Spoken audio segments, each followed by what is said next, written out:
Bangladesh high কমিশনারকে তলব করে এবার মোহাম্মদ ইউনূসকে পাল্টা দেওয়া শুরু করলো ভারত।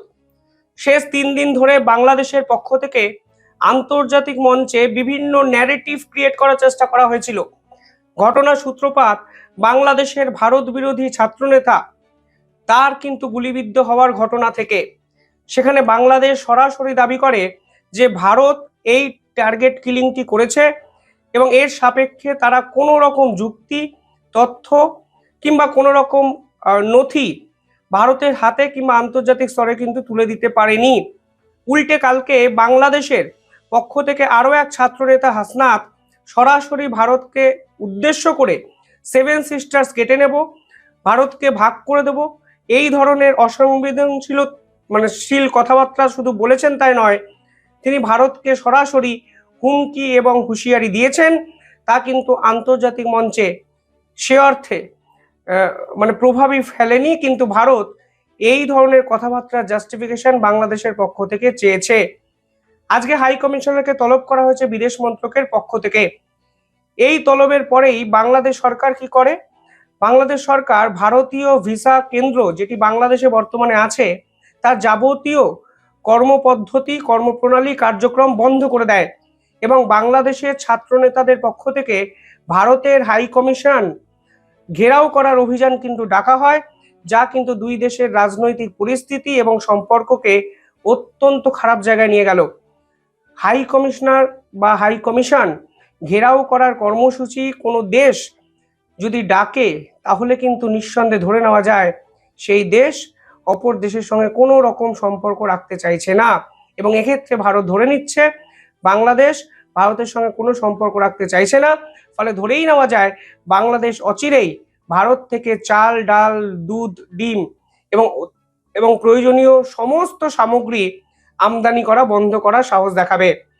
যদি সেই সাহস তারা না দেখায় তাহলে দূতাবাস ঘেরাও করার অভিযান কিংবা হাই কমিশন ঘেরাও করার অভিযান আলটিমেটলি সাকসেসফুল কিন্তু হবে না, কারণ হাই কমিশন ঘেরাও করা অত্যন্ত বালখিল্য একটা পদক্ষেপ। এই পদক্ষেপের ফলে দুই দেশের সম্পর্ক নষ্ট হওয়া ছাড়া কিছুই কিন্তু পাবে না বাংলাদেশের সরকার।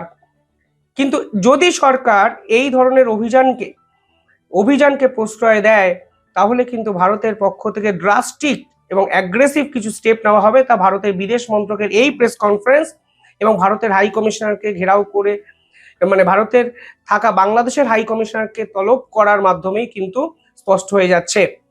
সেখানে ভারতের বিদেশ মন্ত্রকের পক্ষ থেকে বলা হচ্ছে মোহাম্মদ রিয়াজ হামিদুল্লাহ তাকে তলব করা হয়েছে, যিনি এই মুহূর্তে ভারতে আছেন এবং ভারতবর্ষে এই মুহূর্তে তিনি বাংলাদেশের হাই কমিশনার হিসাবে পোস্টেড। তাকে 17ই ডিসেম্বর তলব করা হয়েছে। কিসের জন্য?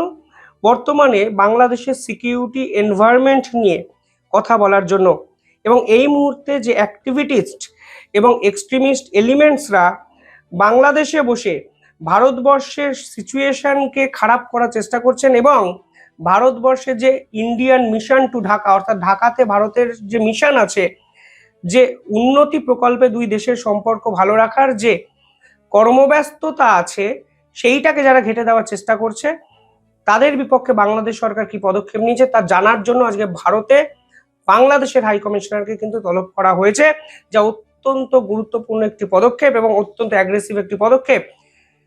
শেষ 1 বছরে এই নিয়ে দ্বিতীয়বার কিন্তু বাংলাদেশের হাই কমিশনারকে তলব করা হলো।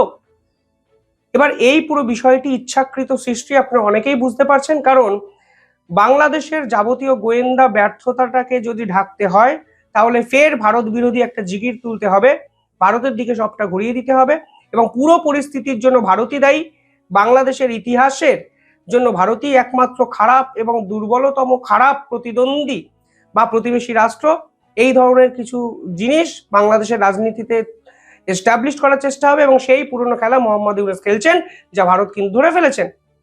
সেকেন্ড, এখানে বলা হয়েছে India completely reject the false narrative sought to be created by extremist element regarding certain recent event in Bangladesh. Interesting হলো সেকেন্ড লাইন কি, আপনারা শুনুন। It is fortunate that the interim government has neither conduct a thorough investigation nor shared meaningful evidence with India regarding the incident.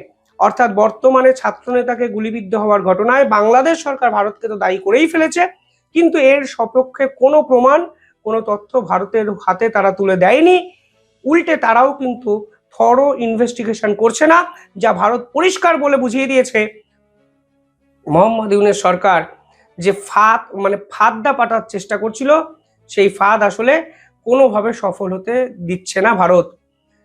তৃতীয়ত, যেখানে important কথা, সেটা হলো India has closed and friendly relation with the people of Bangladesh rooted in the liberation struggle. অর্থাৎ স্বাধীনতার সময় থেকে, বাংলাদেশের মুক্তিযুদ্ধের সময় থেকে বাংলাদেশিদের সঙ্গে ভারতবর্ষের যে কানেকশন তা কিন্তু ছিল, এবং and strengthened through various development people to people initiative. এবং আমরা সমস্ত কিছু করেছি, পিপল টু পিপল ইনিশিয়েটিভ নিয়েছি, বাংলাদেশের উন্নতির জন্য সবকিছু করেছি। কিন্তু বর্তমানে যেভাবে পিস এবং স্টেবিলিটি বিনষ্ট হচ্ছে তা কখনোই অ্যাকসেপ্ট করা যায় না। এবং আপনি যখন ভারতের বিপক্ষে এই ধরনের অভিযোগ তুলছেন, সেই অভিযোগকে আমরা রিজেক্ট করছি, এবং এর সপক্ষে কোনো প্রমাণ বা তথ্য যদি থাকে আপনারা আমাদের কিন্তু পাঠান। পাশাপাশি শেষে যেখানে লেখা আছে, we expect the interim government to ensure the safety of mission and post in Bangladesh keeping with the diplomatic যে রিলেশন আছে সেটার কথা বলা হয়েছে। পাকিস্তান তো দিনের পর দিন আমাদের জঙ্গি হামলায় রীতিমতো ঝাঁঝরা করে দেওয়ার চেষ্টা করেছে, কিন্তু পাকিস্তানের হাই কমিশনারের অফিসকে কিন্তু ঘেরাও করা হয়নি। আমি জানি না এটা কি ধরনের রাজনৈতিক চরিত্র মোহাম্মদ ইউনূস এস্টাবলিশ করতে চাইছেন বাংলাদেশে, কিন্তু এই উগ্র ইসলামিক এক্সট্রিমিস্টদের প্রশ্রয় দিয়ে বাংলাদেশ যে আসলে অচিরেই খাদের কিনারা থেকে খাদের নিচে পড়ে যাবেন তা কিন্তু পরিষ্কার হয়ে যাচ্ছে। গুলিবিদ্ধ হলেন এক ছাত্রনেতা। মোহাম্মদ ইউনূস কোনো তদন্ত কমিটি করে বিষয়টার পিছনে কারা আছে, কিভাবে পুরো প্রসেসটি হয়েছে আন্তর্জাতিক স্তরকে জানাতে পারতেন। যদি ভারতের সঙ্গে কোনো রকম তিনি লিঙ্ক আপ পেতেন, তিনি ভারতকে ডকুমেন্ট দিতে পারতেন, আন্তর্জাতিক স্তরের সামনেই বলতে পারতেন। কিন্তু কোনো কিছু ডকুমেন্ট আন্তর্জাতিক স্তরের সামনে না বলে তিনি ভারতকে অভিযুক্ত করলেন, ভারতের বিপক্ষে মিথ্যে ন্যারেটিভ তৈরি করার চেষ্টা করলেন। তিনি তার ছাত্র নেতাদের রাস্তায় নামিয়ে দিলেন, যারা আবার চিকেন স্নেককে কেটে দেওয়ার চেষ্টা করলেন, শিলিগুড়ি করিডরকে ভেঙে দেওয়ার চেষ্টা করছেন। এই ধরনের ফাঁকা আওয়াজ তারা দিলেন। চাইছেনটা কি? যুদ্ধ চাইছেন? আমি জানি না। ভোটের আগে, নির্বাচনের আগে ফের একটা বড়সড় গেম যে মোহাম্মদ ইউনূস খেলতে চাইছেন এবং নির্বাচনটা পেছাতে চাইছেন, তা কিন্তু এই পদক্ষেপগুলো স্পষ্ট করে দিচ্ছে। তবে ভারত পরিষ্কার বুঝিয়ে দিয়েছে, আর ছাড় নয়, আর সহ্য নয়। তোমরা আমাদের বিপক্ষে বললে আমরাও কিন্তু এবার পাল্টাটা দেব। এবং আপনারা ভাবুন যে এই হাই কমিশনার যিনি ভারতবর্ষে এই মুহূর্তে আছেন, বাংলাদেশের হাই কমিশনার, তাকে যদি 50 কোটি ভারতীয় ঘিরে ধরে, তাহলে তিনি কি করবেন? এটা কি একটা ডিপ্লোম্যাটিক পদক্ষেপ হতে পারে আদৌ? নিঃসন্দেহে নয়। কিন্তু ভারত অসভ্য বর্বর নয়, ভারত এই পদক্ষেপ কখনোই নেবে না, কিংবা ভারতের প্রশাসন এই পদক্ষেপকে প্রশ্রয় করবে না, সমর্থনও করবে না। কিভাবে দেখছেন কমেন্টে জানাবেন।